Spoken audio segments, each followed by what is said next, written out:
Hi guys. So in this part 6, let's understand more important SQL interview questions which can help you to crack the interviews for 5 years and more than 5 years of experience guys.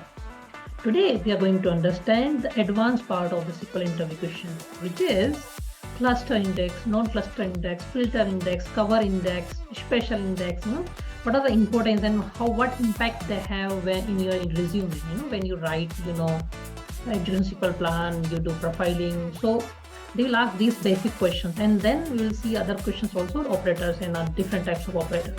So let's quickly jump in. Okay, so to start with, what is an index and explain the type of indexes.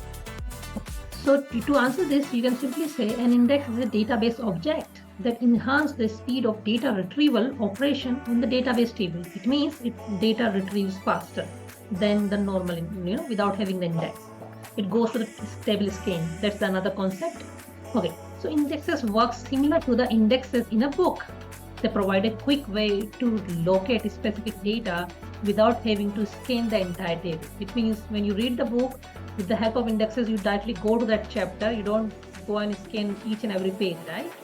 So this is what the same thing as the index. Okay. Now, the type of indexes. So indexes is one thing that it improves the process, but what are the different types of indexes and what is the each indexes can help us to improve the data faster, to retrieve the data faster basically. So to start with, we will understand the cluster index. The cluster index is each table can have only one cluster index. It's associated with the primary key kind of thing, okay? Determines the physical order of the data in the table. Rows are stored on the disk in the same order as cluster index. Provides efficient retrieval of rows based on the order of the indexed columns. May be used for primary keys by default if not explicitly defined. So it's optional, you can even give it separately. When a cluster index is created or altered, the data rows are reorganized to match the order of the index. The second index is, which is very important, non-cluster indexes. So after, because we can only create one cluster index, but we can create so many non-cluster indexes. So let's see. Each table can have multiple non-cluster indexes, contain a copy of indexes columns along with the references to the corresponding data row. It means they have a link relationship which for every row, so you can retrieve, you can travel the data faster. Support efficient retrieval of a specific row based on the index column.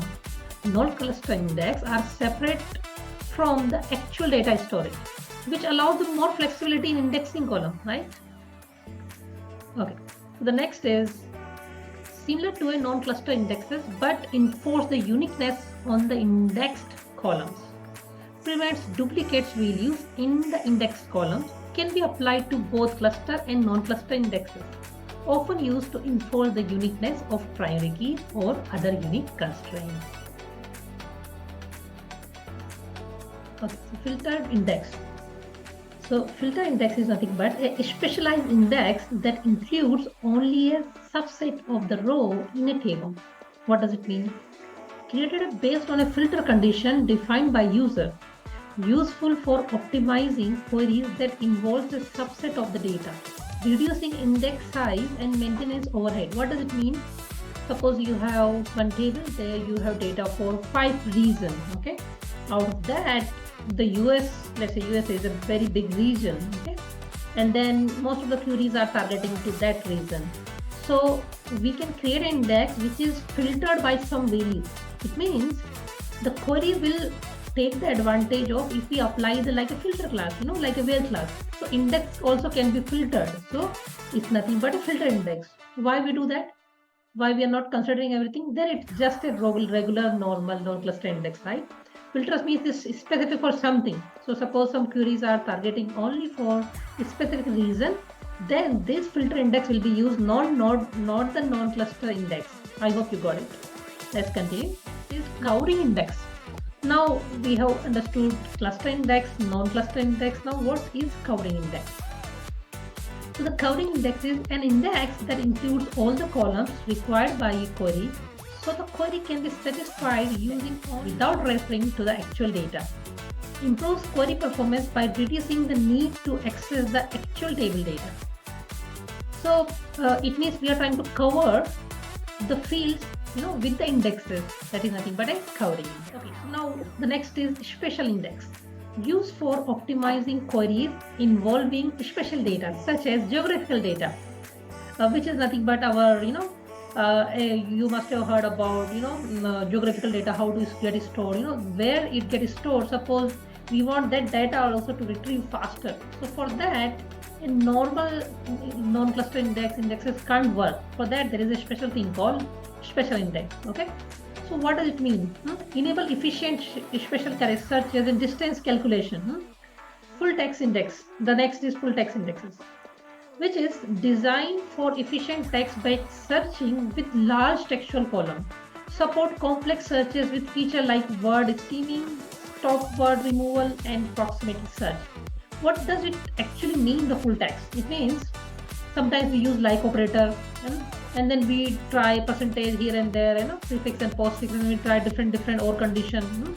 But full text search is nothing but can similar the sound also. We can provide the keyword, and it benefits us. We don't need to say that like operator. We can directly use make of this indexes.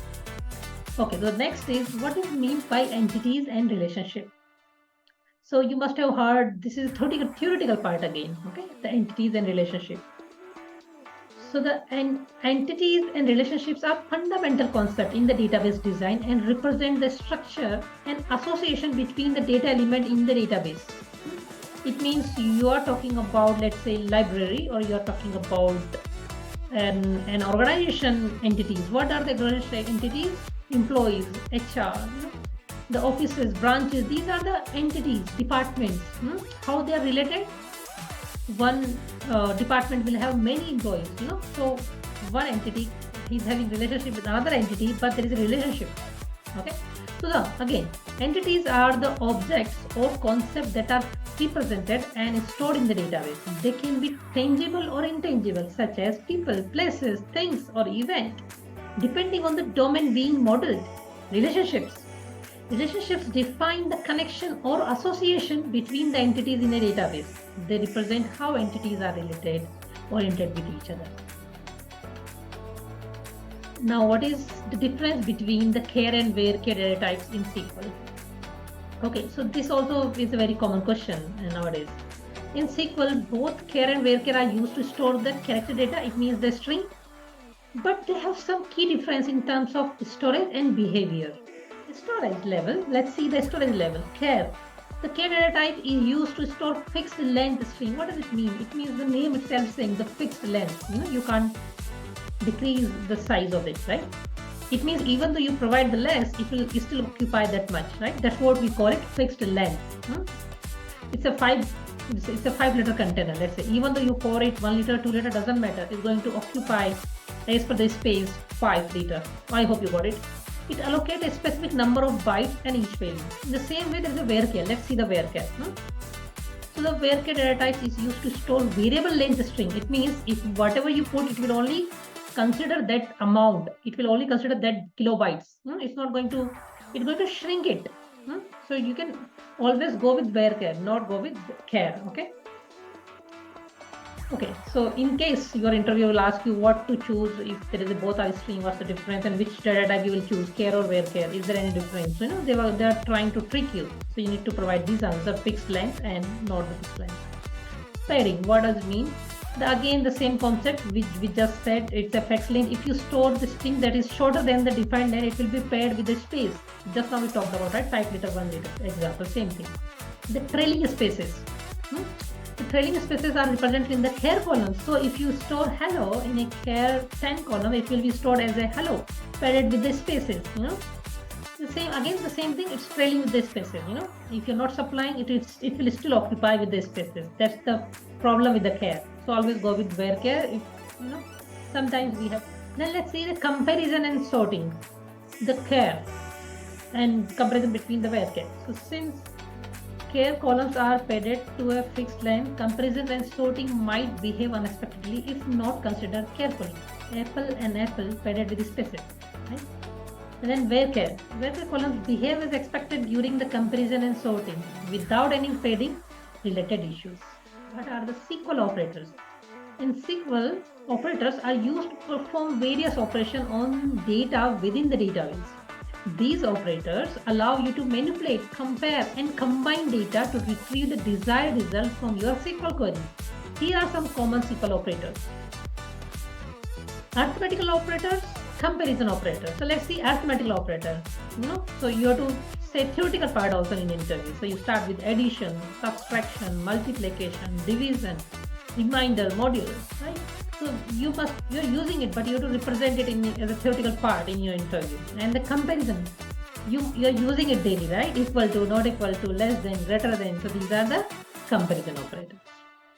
Okay, then next is aggregate operators, which are average, sum, count, min, max. This is very common again, heavily used in group by queries. Okay, and then there is a logical operator.